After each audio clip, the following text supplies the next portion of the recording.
I saw a video earlier today where Valuetainment was breaking down the Hollywood requirements. Following movies in the past would have never won an Academy. Titanic, Forrest Gump, Godfather. And then comparing it to all these films that have won in the past for best movie, the best picture awards. And we're talking about the Academy Awards requirement going into effect. All these movies, right? They had one thing in common: Casablanca, The Godfather, Gladiator, Return of the King, amongst others that he mentioned as an example. The one thing in common, guys, is that if they were out today, they would not fulfill the requirements. Hence, they would not have won their Best Picture. They would not have won any of the awards. And of course, this is ridiculous.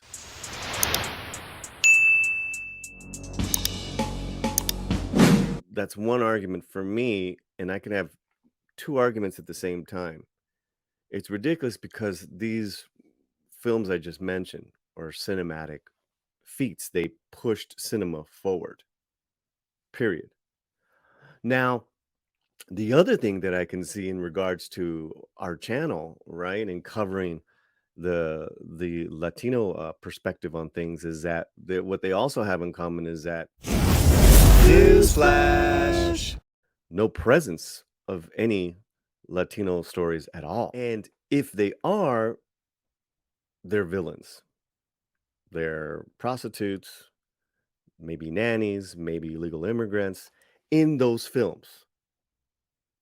So this requirement problem, it's misguided because the true problem of Hollywood is that those in charge, the ones that greenlight, refused to give up any creative power, any creative control to people that have been outside of the system for decades. That's just how it is. And it's not until very, very recently that presentation has really vaulted Latino stories. And I this is just from this is just from my channel, my perspective, my opinion. Going back to that rich and unique perspective that is part of America, right? Because that's what we're talking about. I'm not talking about a foreign entity, a movie from Spain, a movie from Mexico, a movie from Latin America. I'm talking about rich and unique perspectives that are uniquely American. I can understand and agree with both things at once. Why do we need to see ourselves? I get it. We do and we don't. When I growing up, I saw myself as Luke Skywalker, as Rocky Balboa, as Daniel Caruso. When I got a little older, I started seeing things that were like, why the hell is people that look and sound like me or have my Spanish surname, why are they only just villains? What's going on here? While I don't need a requirement, I don't need an eligibility for diversity inclusion. What I want is, fair and positive portrayals, balanced. And that's not going to happen, guys, with this requirement. It's completely upside down. Primo, that's on Amazon Prime. Now, if you're a fan of Paul Chato and Friday Night whatever, you know that he's recommending it to everyone to watch. Fantastic. I love that channels like Paul Chato, huge channels, are giving this spotlight on Primo because Primo is, at the end of the day, a family comedy, endearing, charming. Part of that unique perspective that I told you about, that we are, really dying to etch into everything else. Fantastic. Fantastic. Now there's a new movie coming out called Flaming Hot. And from all reports, this is gonna be the feel-good movie of the year. A true story, loosely based on a true story of the man who helped create Flaming Hot. I've always believed that if you're going to have a presentation of of Latino themed stories is that they cannot just be for Latinos.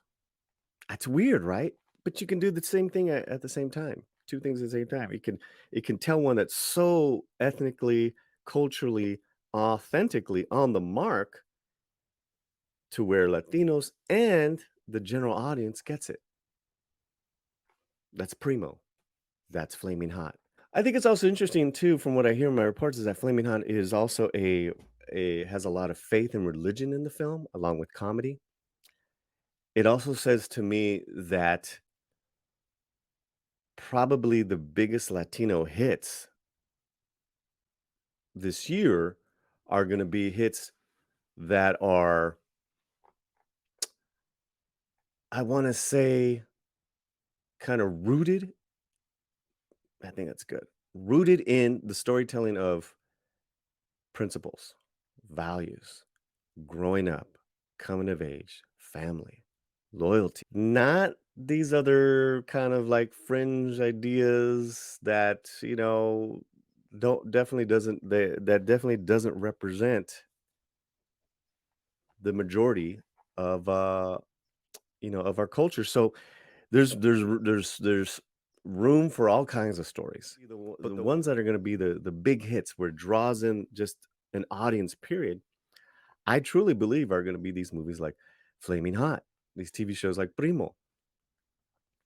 And also too, this is good to note, Flaming Hot, which is directed by Eva Longoria, and it stars Jesse Garcia and Annie Gonzalez, was done for peanuts. Peanuts, right? And Hulu and Disney are releasing it. Well, why don't, instead of these bloated movies with these bloated, budgets, why don't we just set the limit, Hollywood? And yes, you can hire me anytime. Hire the Latino slant. The Latino slant will be your true voice, as far as the pulse of how you and what Latino stories you should be greenlighting. Yeah, I said it. Set the budgets to 60 to 80 million. That's a lot. It's a lot. But you get me stories like Primo and like Flaming Hot will get you hits. Will get you hits. Then vault that up to like, genres where it's like comic books. You got to remember too, Blue Beetle was done under 100 million, which is like considered really low nowadays for superhero movies. So that's my little thing with Hollywood's requirement problem. I'm going